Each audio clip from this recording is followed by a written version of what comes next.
अगर आप भी चाहते हैं कि आरसीएम म्यूजिक के वीडियो सबसे पहले आप तक पहुंचे, तो लाल बटन को दबा के चैनल को सब्सक्राइब जरूर करें और साथ में बेल आइकन को दबाना ना भूलें। मनमोही रिकॉर्डिंग स्टूडियो, मौलापुर बाजार। म्यूजिक बाय प्रवेश यादव।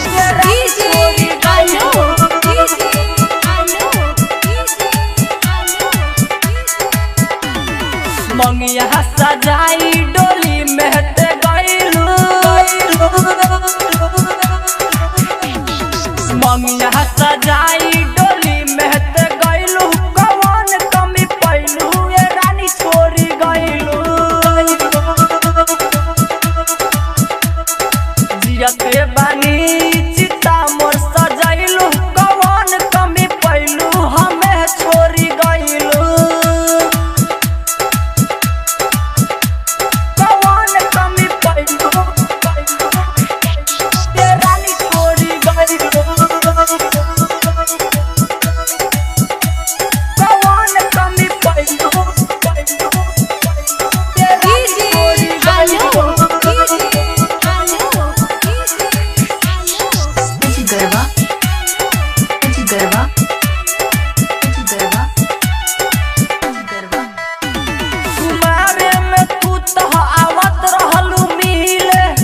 रहलू तोहके हम दिल में रखीले, कहत रहलू तोहके हम दिल में रखीले। तुम्हारे में तू तो आवत रहलू मिले, कहत रहलू तोहके हम दिल में रखीले।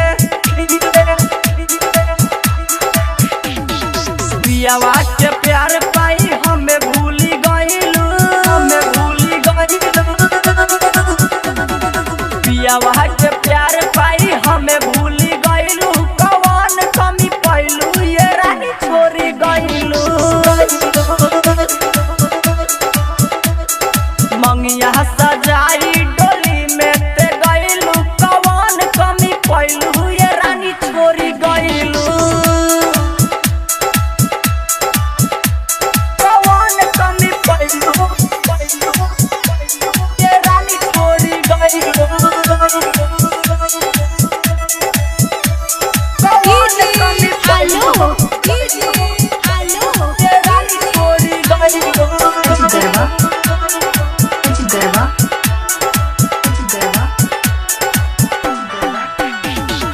विजय के छोरी तू चल गइलू रानी। राइटर लव कुछ के बढ़ल परेशानी, राइटर लव कुछ के बढ़ल परेशानी। परवेश के छोरी तू चल गइलू रानी।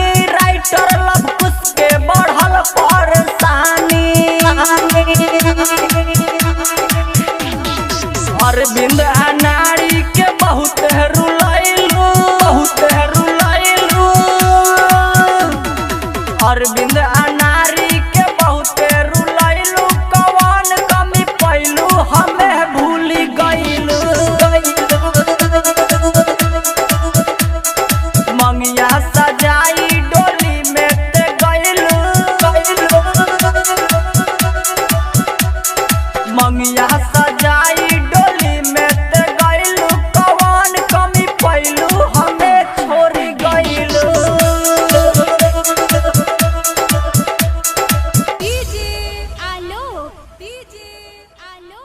डाउनलोड कीजिए RCM music official app play store से। आरसीएम म्यूजिक के सारे ऑडियो वीडियो डाउनलोड करने के लिए